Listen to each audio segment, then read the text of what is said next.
Now, the Foreign Office says it's supporting the families of two British men missing in the conflict zone of eastern Ukraine after unconfirmed reports about whether a body has been found.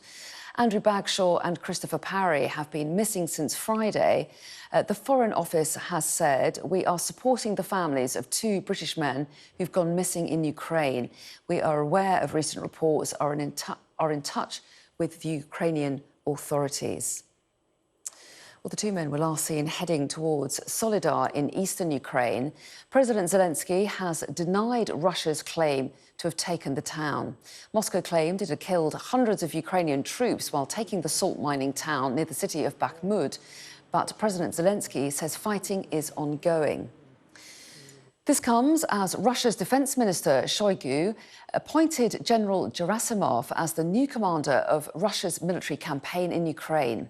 The previous commander, General Surovikin, nicknamed General Armageddon, who was appointed last October, will remain as a deputy. Ukraine's President Volodymyr Zelensky has insisted his troops are holding out against Russian mercenaries in the key strategic target of Solidar.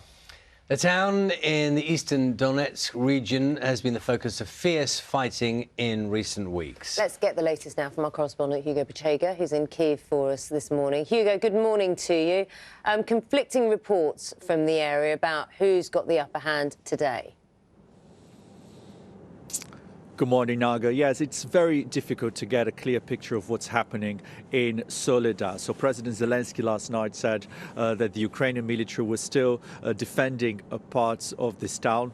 This came after claims by the head of the Wagner group. This is the mercenary group that has been leading the Russian offensive in this part of the country. He said the Russian forces had taken control of the town. So claims and counterclaims, very difficult to get a clear picture of what's happening there. But fighting seems to continue in this part of the country. And we've been talking about Solidar for a few days now. This is very important for the Russians because Solidar is just miles away from Bakhmut, which has been a key Russian target in that part of the country. If the Russians manage to take Solidar, they will be using this town as a base to attack Bakhmut.